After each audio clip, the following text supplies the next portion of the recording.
Oh, yeah. Are we live? We're live. What's going on? I I was about to press record, and then I watched my brain start to rehearse what I was going to say at the beginning, and I was like, all right, this is the moment you catch your brain trying to rehearse reality before starting taking action of whatever it happens to be. That's when you just move. Because the longer I stay in that rehearsing space, the less likely I am to actually take action. Because you can rehearse forever. You could spend your entire life planning without ever actually doing anything. And what I've noticed with my hypothesizing tendencies is that mostly what my brain is trying to do is prevent me from taking action. Action that I know is safe, conceptually, but my brain thinks it needs to go a particular way in order to stay safe. And because there's infinite things to hypothesize about, I mean, I started planning out what I was going to say at the beginning, and then watched that expand into like, okay, but what are you going to say in the middle, and what are you going to say at the end? And it's like, the longer I go without taking action, the scarier or just more daunting action becomes.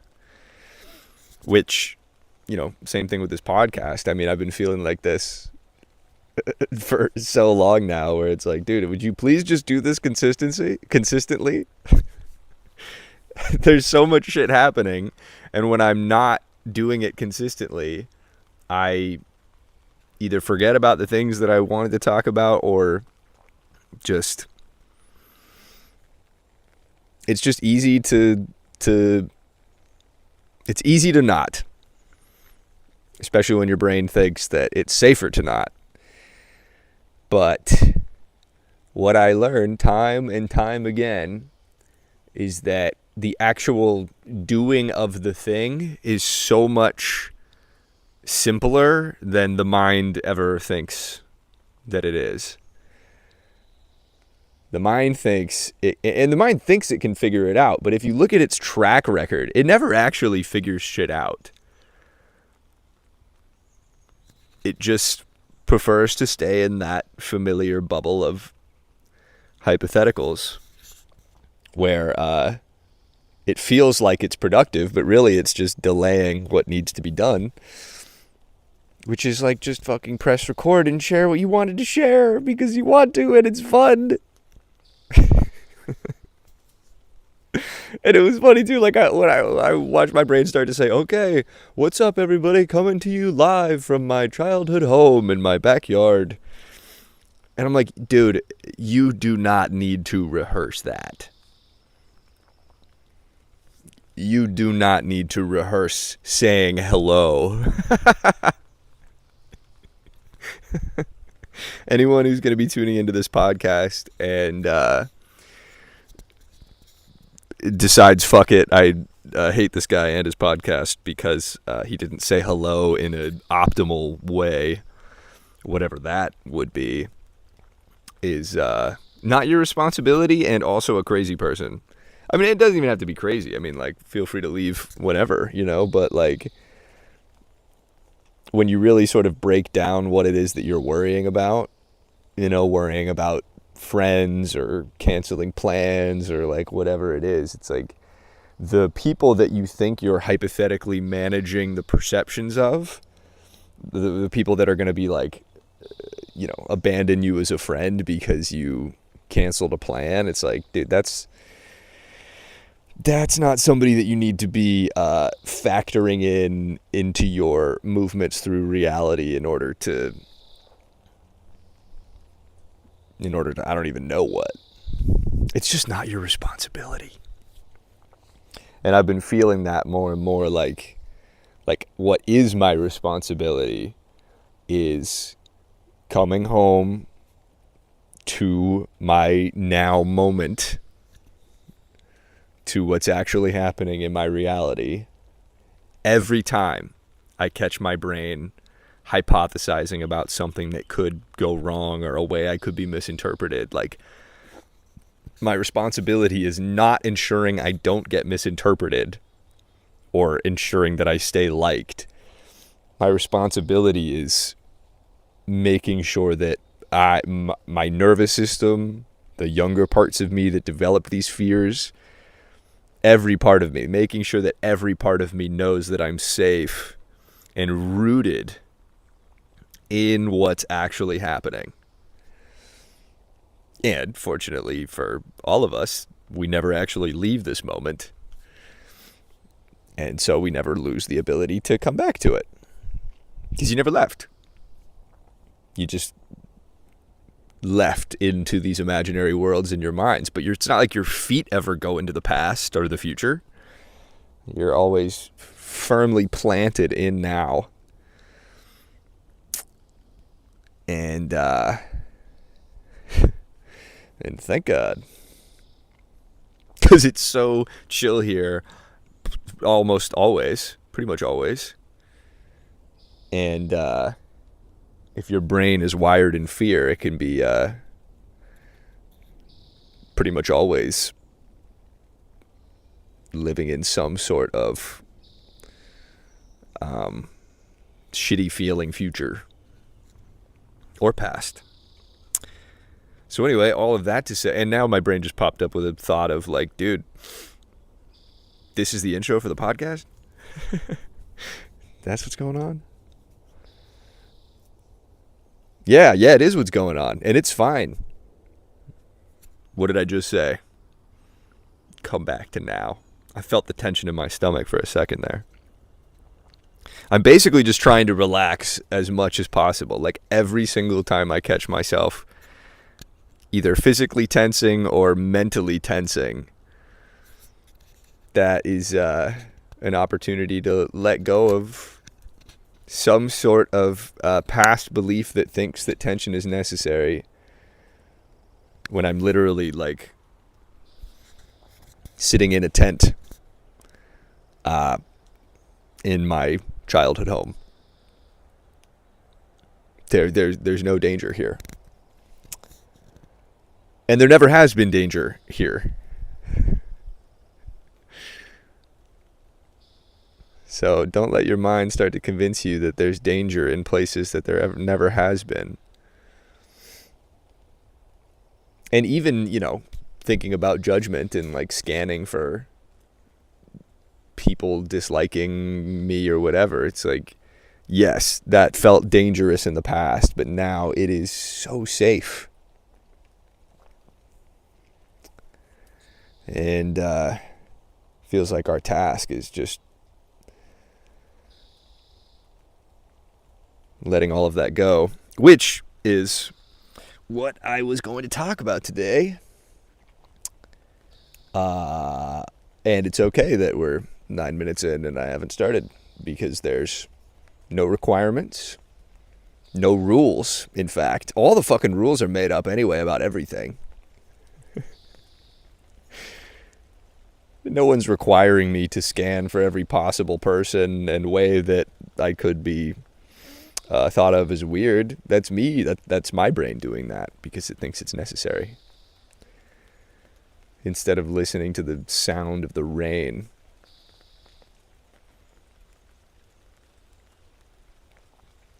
Which also is probably the fastest route back to the moment that you never leave, is your senses.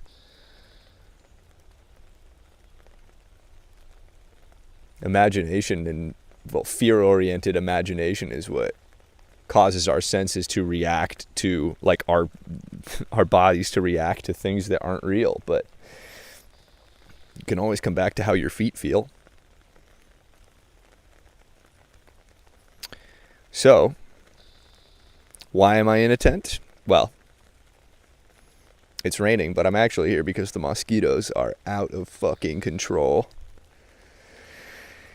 And they've been swarming. So I've been spending time in this tent. And I decided, why not record an episode here? And, yeah, so anyway, welcome back to the Sebastian Scale Show, 10 minutes in. Hope you're doing well. I hope you're relaxing into your reality wherever you are, whenever you are, now.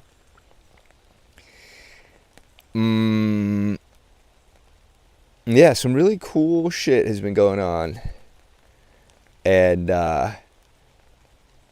it's been funny watching my brain try to cling on to the past when I keep getting evidence of things not being as they were in the past anymore. And I appreciate it. I appreciate my brain and my nervous system and all these things that are trying to keep us alive, and it's all good. But my God, it's time to let it go. Like, I have this sequence. So, I got to feature for Christina Pazitsky, who's this incredible comedian who I've been a fan of for a long time. And she reached out to me. She found me on Instagram and asked if I wanted to feature for her when she was coming to Brea Improv in California. And this is like a huge, huge deal for me. It's like one of the biggest opportunities I've ever had in comedy. And so it was 4 shows, 2 on Friday, 2 on Saturday. And I had never done, like, I've done like, I had never done that many shows back to back, like real shows back to back. And I had been, you know, like, I'm confident in my material, but it was just funny watching my brain get in my head. So many times, so many things happened in that sequence. But specifically in the first 2 shows, there was, my sets were 20 to 25 minutes. And so, you know, pretty long. Like, the longest set I had done before that was 30 minutes. So, you know, it's up there. And I was trying some new shit that definitely recommend not doing new stuff just right out the gate on shows that really matter. But I was so excited to talk about it that I just decided to let it rip. And so what started happening because of the documentary, which if you haven't seen it yet, check it out. It's called What Happened to You on YouTube. And the trailer for the documentary has just gone like crazy viral on the internet. And I've started getting recognized in public for the trailer of this documentary, which is me saying I was molested, and then my friend Tom, who's disabled and in a wheelchair and types through an iPad, he makes fun of me for it, and we make fun of each other. And it just hit some chord with people, and it spread like crazy, and it's got like hundreds of millions of views, which is absolutely fucking wild and incredible. And also like I don't think my mind has totally adjusted to the fact that hundreds of millions of people now know that I was molested. But it's slowly starting. It's happening. And so I just wanted to talk about like how insane that is in these shows, and because that's also how Christina found me. And so, you know, it was really cool, and I basically started the shows by like asking if anyone knew who I was, and like, of course, nobody did. and then I started like describing the situation, and then people started knowing from a lot of people had seen the trailer. And it was so trippy to have that experience. And because it's also like I'm getting recognized. Wow, my brain's like, oh, you sound like a douche. Hey man, who cares? It's the truth. You're just sharing your reality. And if people think that's douchey, that's okay too, it turns out. So, yeah, like I was at a bar 3 blocks from my apartment in LA, and I got recognized there multiple times. So from the trailer. It's like, what is going on? It's so crazy, dude. But anyway, in the shows, I started off by talking about this stuff, and it wasn't hitting that hard. And I intentionally tried sharing this stuff before getting into my material. And so, for whatever reason, probably because I hadn't really worked it out yet, the first 2 shows, I didn't bomb, but there were definitely some heavy pockets of like, this isn't going that well. But it was still, it was chill. But I remember in the second show, I had this moment where there was like a long stretch of silence. And I remember after I opened for Tim Dillon a few months ago, and I just absolutely tanked, I remember feeling that disassociation and feeling myself like slowly leaving my body just from the discomfort and resistance to reality, instead of leaning in, instead of like, again, feeling my feet, remembering I'm safe no matter what happens. It was like, I actually felt that sort of distance between my perspective and my body, which is something I experienced a lot during the molestation and the trial. So I think there's a part of me that was still equating that, the intensity of that judgment and feeling like bombing, feels like being on trial a bit. And so I remember going into these shows, I was like, dude, all you have to do is just stay with yourself. That's all that matters. It's more important than the outcome of whether or not people laugh. It's like the only thing that matters in anything now is just like, don't leave your body. Let yourself feel whatever it is that you're feeling, and share that without thinking that you need to be any particular way in order to be accepted. So I had this moment where it was a long stretch of silence, and I felt it, dude. I felt that rising of my rising of myself. It's like going up, but also just like out. It's trippy to describe. But I caught it in that moment, and I remember that just feeling like, hey, this is it. This is the exact moment you were prepping for. And I remember what I did, because it's sort of like my vision goes like a little bit, not like blurry, but just like kind of a little bit blurry. And so I remember just looking at somebody. I just like made eye contact with somebody in the front row. And this is like a sick club. Like, it was like, most of the shows were like pretty much sold out, like big audience. And and I just remember like making eye contact with this person and taking a really deep breath and just consciously not trying to go faster, which is, in these situations, like the tendency, oh no, 100 kbps. I guess I probably should have checked this earlier. Hopefully it's recording. I think I don't like it when people... Let's just double check here. Okay, let's just do a quick little double check. Yeah, it's working. We're good. Okay, yeah, what happened? Leaving my body on stage, right? Yeah, disassociating in front of a bunch of people. Hell yeah.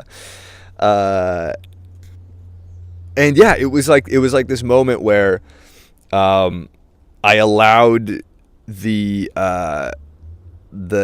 feelings of reality to be a greater focus than the avoidance of the discomfort of what I was experiencing. Like, and I think I called something out. I don't even remember what I said exactly, but it was like a moment where it was like I like rose out of my body and like came back, and I remember like just laughing to myself in that moment, in the recognition of like what had just happened. And realistically, I probably could have got into it, and well, maybe not. I don't know. I could have talked about it on stage, but it was such a monumental experience to be like, oh, I'm in the very thing that I left my body in last time, and this time I'm staying. And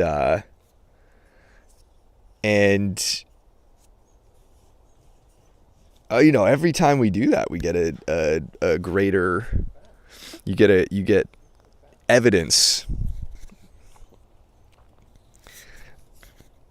of your own ability to not leave when discomfort escalates.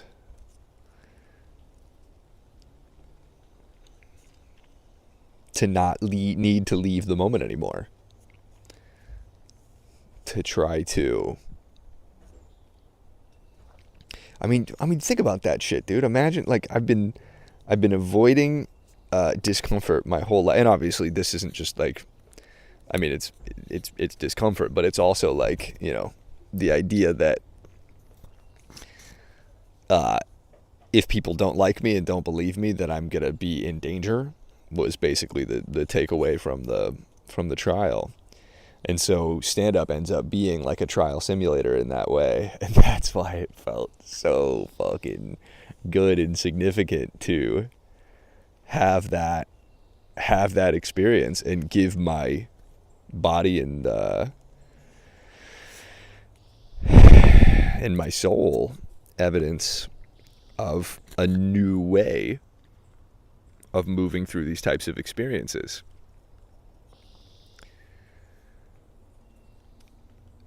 It was so significant, dude. Because I think I also do this in more subtle ways, like throughout life, and that's why I'm grateful for bombing so hard when I opened for Tim. Is it's like that I think I talked about that in one of the last episodes. Is like that, like shook my foundation of like the way that I had been being on stage. It was like, okay, this mask that I've been wearing forever just completely collapsed and failed, and it's in large part because it doesn't fit anymore, and it's not needed. And even if there are moments of silence, I mean, I think that's part of it too. Is like the trial felt like if anything goes wrong, even for a second, everything collapses. If any part of my story doesn't perfectly line up, if I get any of the dates wrong, any of the details wrong, then yeah, I'll be in danger. And so it's sort of like that with stand-up. It has felt like that with stand-up, where it's like if there's ever a moment where things don't go well, then it's like my brain assumes that the audience is the jury, and the audience and the jury hate me now. When in reality, anything can be going on, and none of it actually requires me to leave my body anymore. Because even if I bombed for a fucking, for hours, just the whole time, there's no danger. So that's why it felt so good, dude. And I remember I had the rest of the set actually went way better because I felt lighter and I wasn't in rehearsal mode as much. It was like even something like that, like it brought me, into what's happening instead of like just sort of like regurgitating my jokes with like the same inflection that I've been using forever. It's like I want to do this from the moment, not trying to recreate a way that I said this in the past.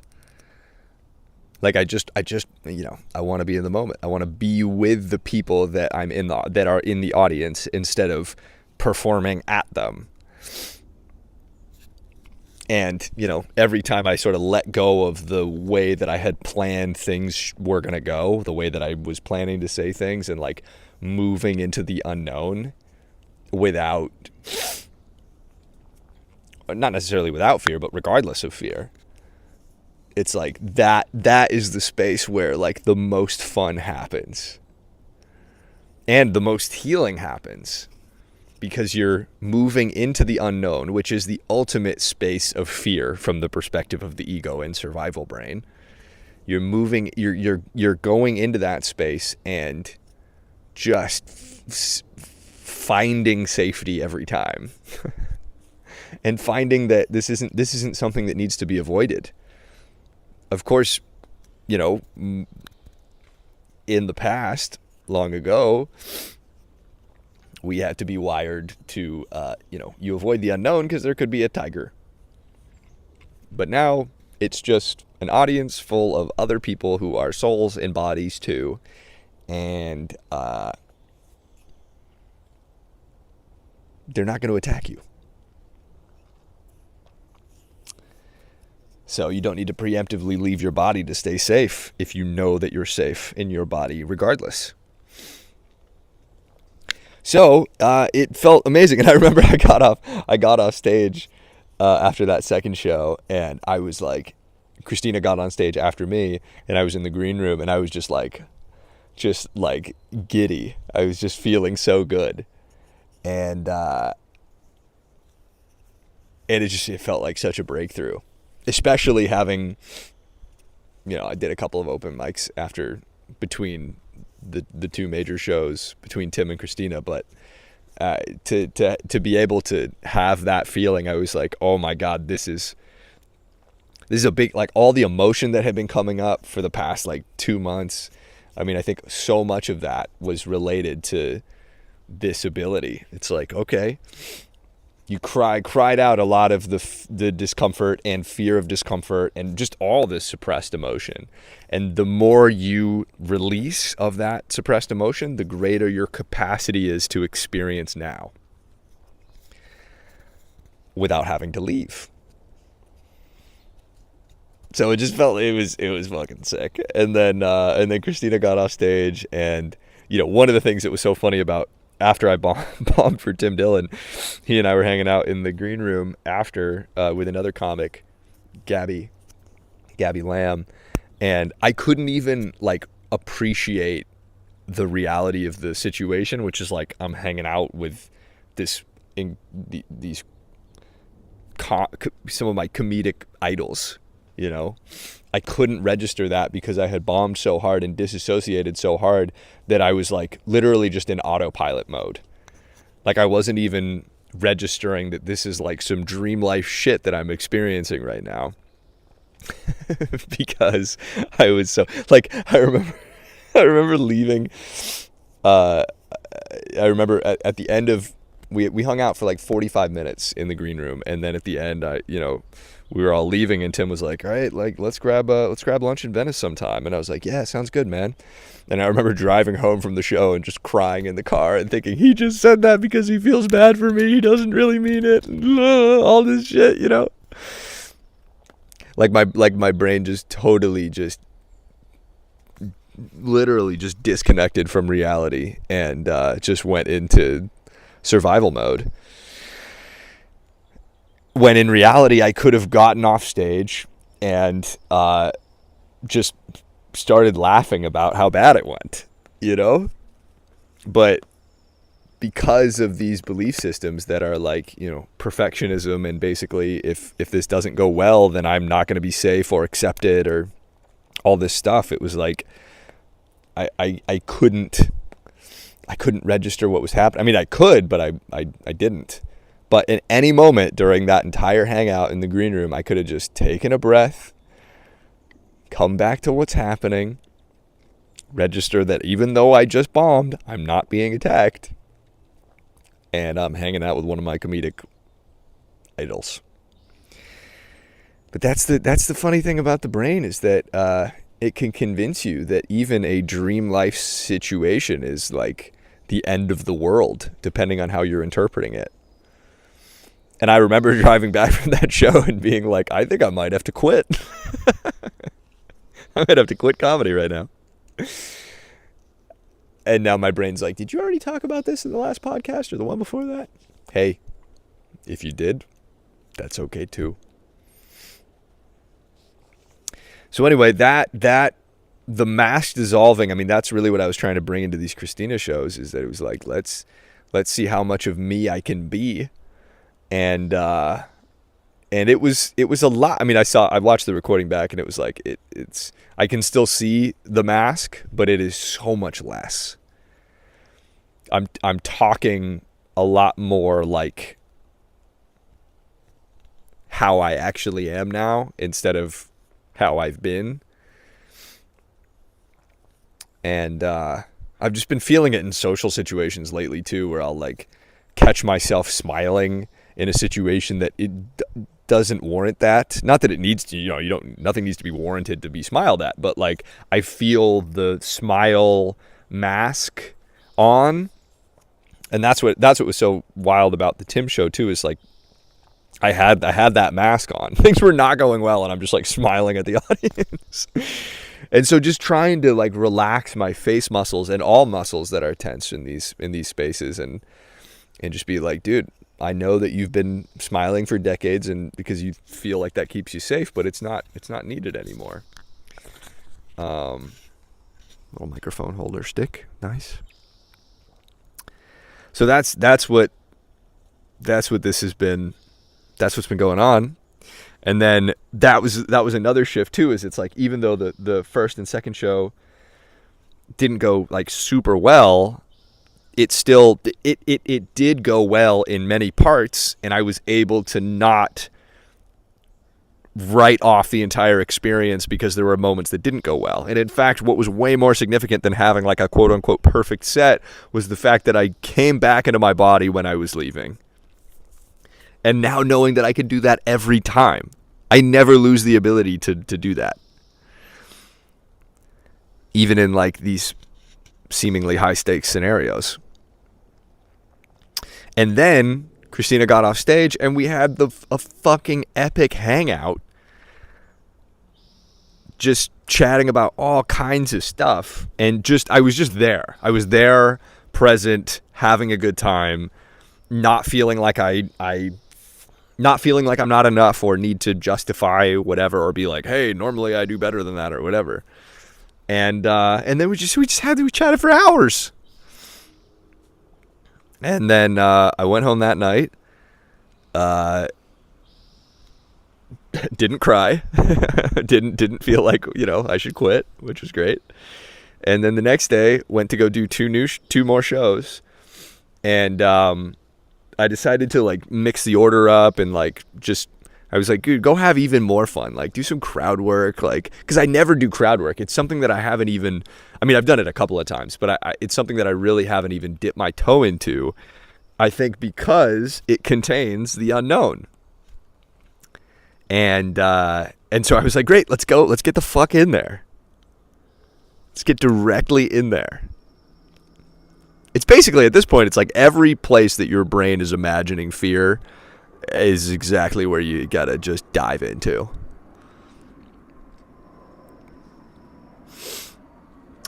So I did. And the third show was even, like, I fixed my structure, tweaked a few jokes, took out the jokes that didn't work, and got in there on the third show, and it went so well.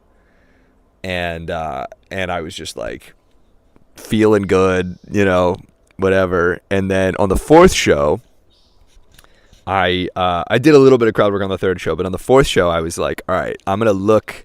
I like pulled the curtain on the side of the stage when the host was on, and started looking out at the audience. and I saw like a couple of people. I saw these two dudes with backwards hats, and I was debating about if I should wear my hat forwards or backwards, and so I decided to wear it backwards. And I was like, oh, these guys will be perfect to talk to. Like, we all look like the same douchebag. So I got on stage and started talking to them, and their names were Derek and I think Jeff and Derek, and it just was fun, dude. Like, I think the funny thing about the unknown, it's like when you have like a set way of, like, you have your jokes, or even just like you have your way of like being in reality, the stories that you tell, it's like all these sort of like autopilot things, and the unknown can really pull you into the moment, because it's like, I don't know what's going to happen either, and pull you into the moment, not in a way that's like scary or, causing you to panic, but just like, let's just curiosity.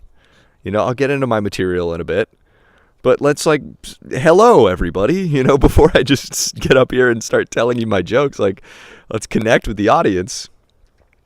So I had these great interactions with Derek and this other guy, and then I talked to somebody else, and it was just light. It was light, and I felt the lightness, and I think that when people know that it's something that's just spontaneously happening, I don't know if like the bar for like humor is lower or whatever, but I think that there's just something really special about like people registering that this is unplanned, and people just were kind of like laughing at stuff that I didn't even particularly think was that funny. Like, I remember I do this bit about living with a bunch of guys in college, and I remember getting into that bit like midway through the set, and I was like, they all look like me, Derek and Jeff, all of us backwards hats, and then I paused, and it got this laugh that it wasn't even it wasn't something that I would have ever registered would be funny to people, but I think it's in part because I'd already talked to them, and it's almost like you're creating an inside joke with the audience, which is really cool, and and dude, it was just like, man, I don't know if I've ever been that in the zone in a show before. And it was like I was having so much fun, and so much of stand-up for me has not felt like that because of the continued association with the trial and stuff, and this felt like a mega evolution into like my own ability to have fun in a situation that is similar to what a situation that was traumatic in the past, talking in front of a bunch of people about being molested. And so it just felt like, I mean, I was even like, I don't even need to necessarily get into my material. Like, I could just keep chatting with people and it'd be fun. That's kind of an interesting thing about the unknown, is that you really don't register your own capacity for it until you get in there. And then not only is it safe, but it's something that you can really enjoy. Because I was feeling this way about my own, like, you get tired of doing, I just don't want to just do the same shit, the same jokes every night and tweak one word here or whatever, a line there. Like, I feel like I was craving that newness and curiosity that interacting with the crowd like brings in every set. And so it was just so fucking fun, and there was these moments, dude. It was like, it's funny, right? Because it's a lot of the same material from the night before, but it's the way that I'm delivering it that changes the entire situation. I mean, it's so many of the same jokes that I bombed when opening for Tim Dillon, but I was there. I wasn't disassociating. I wasn't panicking when things didn't go well. I was present, and so it was just so much more enjoyable. And And there was like a moment where I hit this punchline and I just sat in it. Like I was kind of like acting out like with my face. Like instead of just like saying the punchline and like smiling, it was like I let myself feel the emotion that the joke was referencing, which was like disgust. And I let that like be on my face. And it got like this, it was like a 15-second laugh. I remember timing it out on the video recording, and while I was in that space and just letting people laugh and letting myself like just not rush to the next line, I thought of a line for like a tag for this bit and then said it, and that worked. And I was like, let's go. This is fucking amazing. And so I was having so much fun. And then I had moved all the stuff about like, does anyone know me? Has anyone seen this video? I moved all of that to the end of the set instead of opening with it. And so people get the whole story and all this material. And then at the very end, I was like, all right, so does anyone know who I am? And it was just silent. This is like sold out crowd. There's probably like, I don't know, 300, 400 people there. And, and I was like, by the way, did anyone here know who I was already beforehand?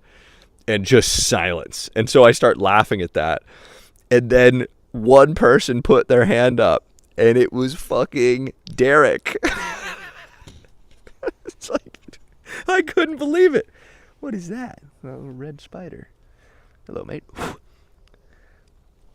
It was literally, and by the way, I had referenced him multiple times throughout the set. One, the backwards at the beginning, the backwards hat, and then some other instance.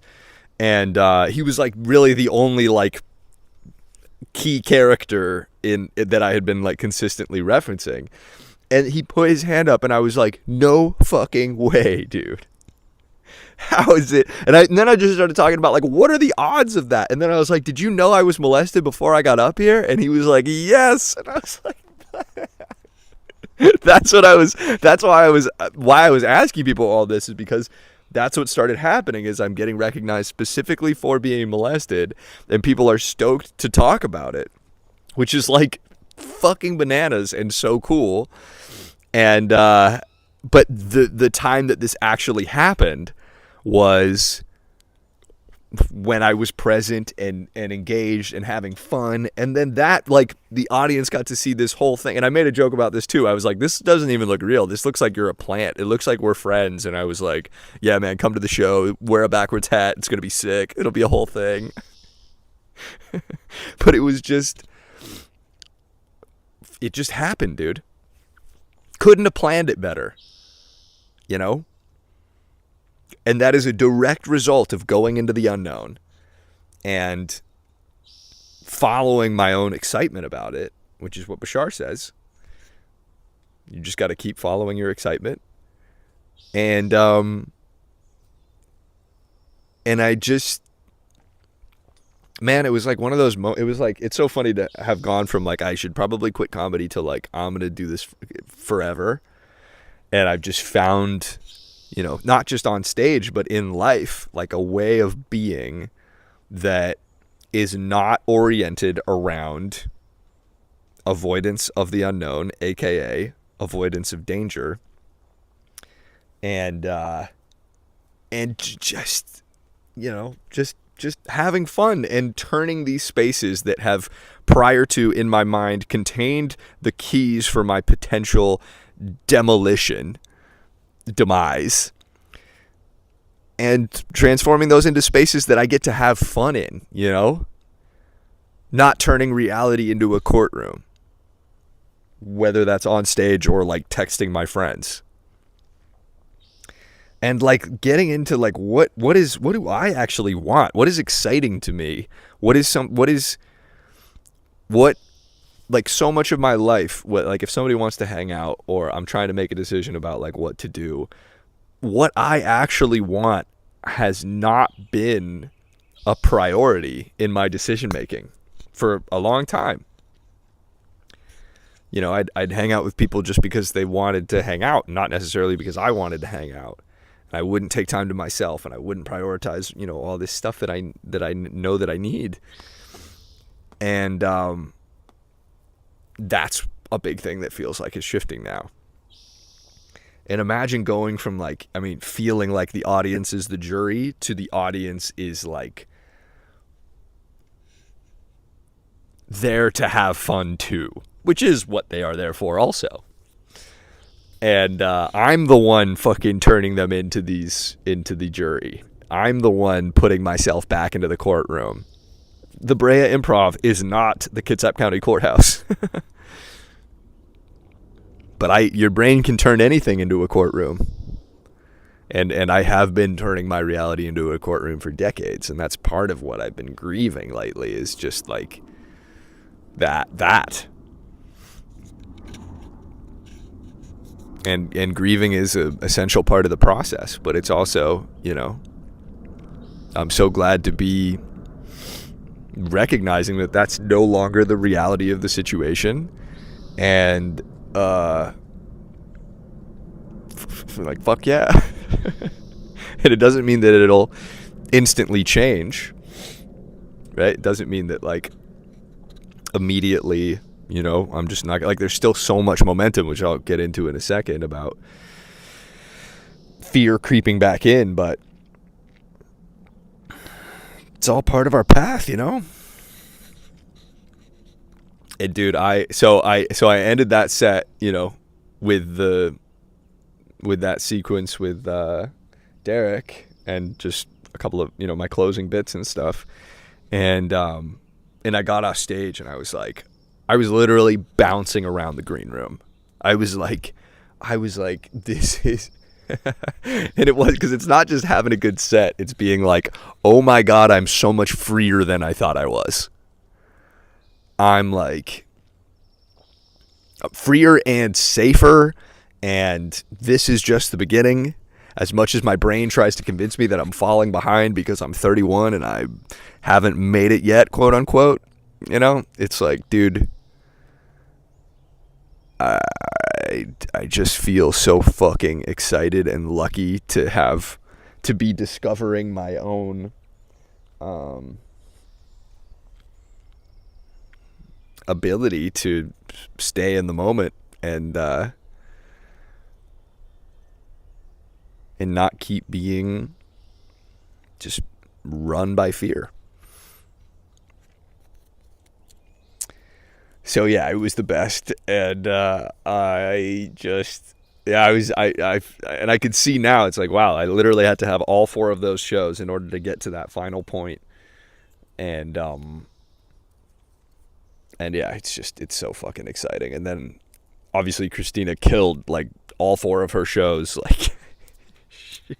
She crushed so hard and was so casual about it. And then we just had another epic chat in the green room after, and she asked me to feature for her again in Salt Lake City.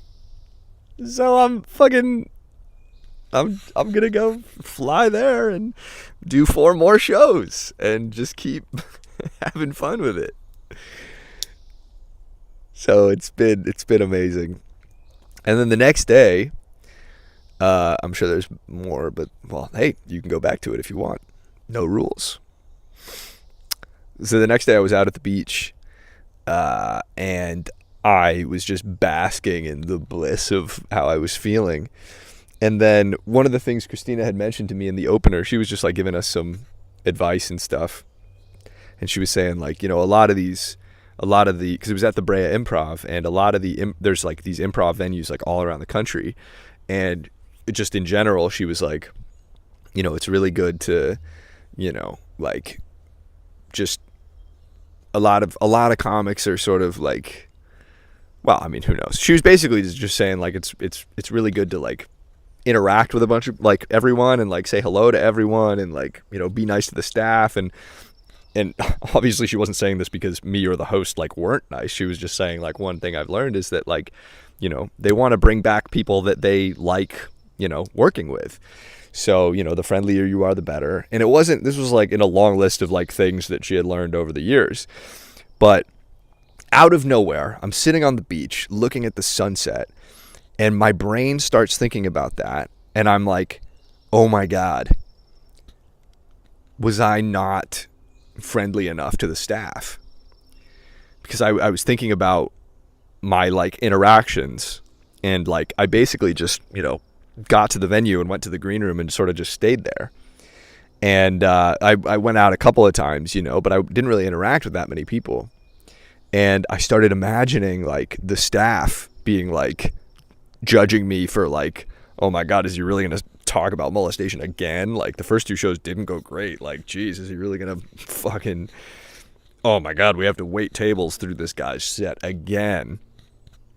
And I just watched this. By the way, every interaction I had was positive. It's not like I got in a fight with one of the waiters, Like everyone that I met was super nice to me, and I was nice to them. I'm like not a mean person, really, ever. I mean, part of that was survival. I'm like, I need everyone to like me all the time. but just in general, my interactions with people are pretty fucking splendid. But just in this boom, fear flicker of here's a way that you could have screwed everything up, my brain took probably the best set I've had in my life and started imagining that the waiters are now upset with me. Which prior to, in the past, has been like, oh, the audience, I didn't do well and the audience hates me. But now that the set went well, my brain can't really imagine that the audience is upset with me, so it fucking ego bunny hopped to now the wait staff is upset. Because what? I don't even know. Because I didn't say hello to all of them. I mean, there were like a ton of people working. And I'm like, you think... Meanwhile, obviously they have their whole own lives and everything, etc. But it was more just like, here, my brain just latched onto a way that things could actually not be okay, and then ran with it. And I watched it, and it went so fast. The speed at which it fucking created this whole imaginary world where I was literally like imagining the wait staff getting together after the shows and being like, make sure that fucking guy never comes back because he didn't say hello to every single one of us. Not even giving them the chance to have like liked my material or like liked me, And I was like, okay, now we're turning the waiters into the jury. And the funniest part was there was one of the ladies who was like working in the back area and was in and out of the green room. She was the one who came in to pay us at the end, and she gave me and the host. She came to like collect our information and stuff, and I introduced myself, and I couldn't remember if we had met before or not. So I introduced myself and like said, hey, I've really had a good time. Like, thanks for having us. And she was like, yeah, no worries. And so then I started imagining, oh, did I already meet her and I reintroduced myself? And so now I'm imagining her being pissed at like, he didn't even remember me. Like we met the night before and he didn't even remember. So my brain is not only freaking out about me not saying hello to the staff, but it's also freaking out about me saying hello too much. What? Like, what an impossibility.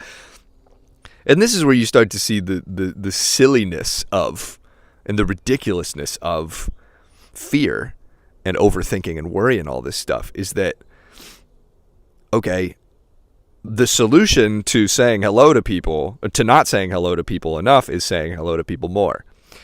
And the solution to not saying hello too much is saying hello less. So the solutions to both problems contradict each other, and it's an insolvable equation. I'm upset at myself for potentially introducing myself twice and not introducing myself at all. And it was just the funniest thing. And then obviously take a step back and it's like, dude, you just had probably the most significant weekend in your comedy career, and your brain is trying to convince you that you actually fucked it up for reasons that are They can't even coexist. And I think that's what happens when you keep developing your awareness of your own thought patterns, your own belief systems, and ways of interpreting reality, is you start to see that the priority for a brain that is trying to survive is not rationality. It's survival. It's consistently scanning for ways that things could be wrong without actually checking the rationality and the likelihood of these potential catastrophes and disasters actually being the case. It's more just like, just keep scanning. Don't even question what you're scanning about. Just keep scanning. And then you start to really see it clearly in a situation like this, and it's like, oh, I've I've fucked myself with this with this style of thinking, because it's a I can't win. When in reality, it's not even something that needs to be won. Because I could have said hello to every single staff member, and then my brain would think that they're all like, what a fucking suck up, So there's always ways that you can interpret reality that make you think that you've done something wrong or whatever. There will always be those ways, and it's just a question of, do you want to prioritize them? And fortunately, we never actually have to. And each time we catch it, each time we become aware, we get that freedom instead of just being absorbed by it. Because there was some part of my brain that really believed that I had fucked this up because I didn't say hello to enough of the waiters. And by the way, I'm not even giving like any of them the chance. Like, you just don't.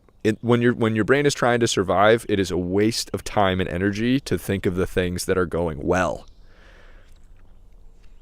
There's no time to be like, oh yeah, like my friends like me, when you're being chased by a tiger. So it's just recognizing our operating system, recognizing the situation we found ourselves in, which is that we are conscious in a body that has developed over millions of years to try to survive. And in the last little bit of time, reality has evolved to no longer need to be on high alert in the way that we always were forever, basically. And just, I'm trying to not get frustrated with myself and just give myself, infinite grace and understanding and validation. And man, I totally get. I mean, judgment and lack of acceptance felt like life or death as a kid. So I understand why my brain thinks that it could be catastrophic for the waitstaff to not like me, or whoever it is. And we just get to like love ourselves out of that. And just, again, feel the safety of the ground beneath your feet and the air in your lungs and the fucking never-ending goodness in all of our lives, even amidst suffering,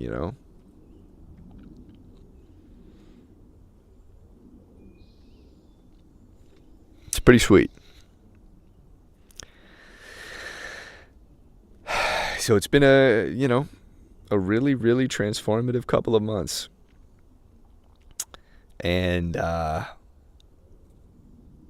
yeah, I feel super lucky and excited. And another thing that's funny is like, so that whole sequence happened. I kind of calmed myself down about the worries and whatever, and then again got to register, hey, holy shit, massive things are happening here if you'll allow yourself to register them. I mean, they're happening regardless of whether or not you register them, but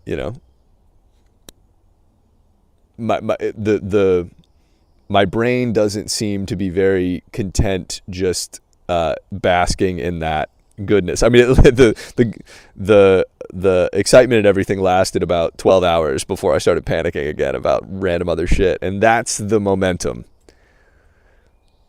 That's the momentum that we just have to be aware of and keep coming back. And, but yeah, like, you know, if I don't put out a podcast for 2 weeks, then my brain starts thinking, oh no, you're falling behind. And it's like, it's not that you're falling behind.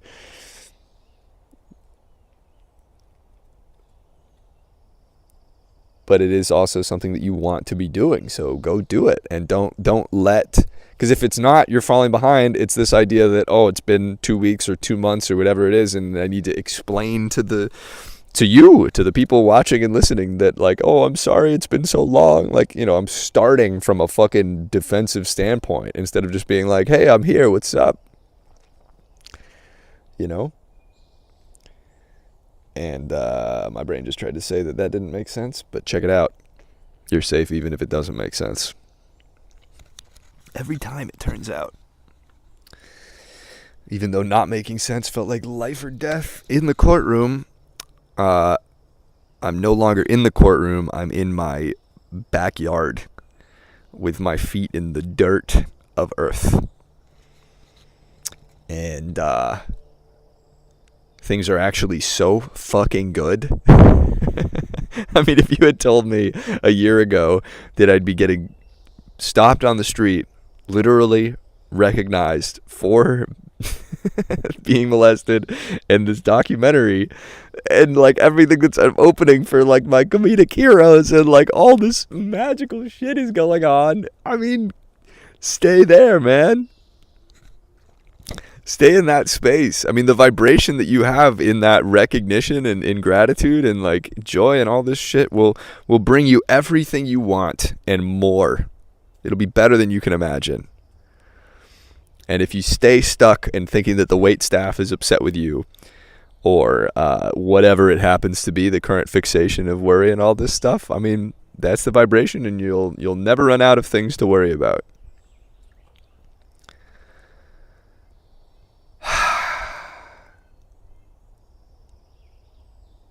We have the power. Just got to make sure we're actually using it. So, or using it in ways that we prefer. Because worrying is still using that power. It's just using the power in ways that I would not like to anymore. So anyway, that's what's been going on, and I'm pretty sure I've said this the last fucking 40 episodes, but I want to be consistent, and I will be consistent. I think part of it, too, is just, you know, sometimes it feels like, oh, well, what if there's nothing to talk about? Well, hey, man, go into that space. Start a podcast without having any plan of what to talk about. That's what I'm excited to do for stand-up now. It's just like, rather than going in saying, here's all the things I'm going to say, it's like, go in and just start interacting, start being there, and just see where you go, see what happens. You're safe in every outcome. So the outcomes aren't something that needs to be managed. Maybe I'll do that next time. Next pod. But yeah. Feels like a good stopping point. I hope you're doing great. And thanks for tuning in. As always. Yeah, well, I feel lucky.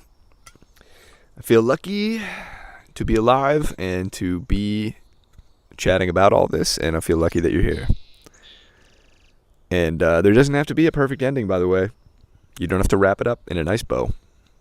Pretty sure I said that last time, and that's okay too. Okay, see you guys later.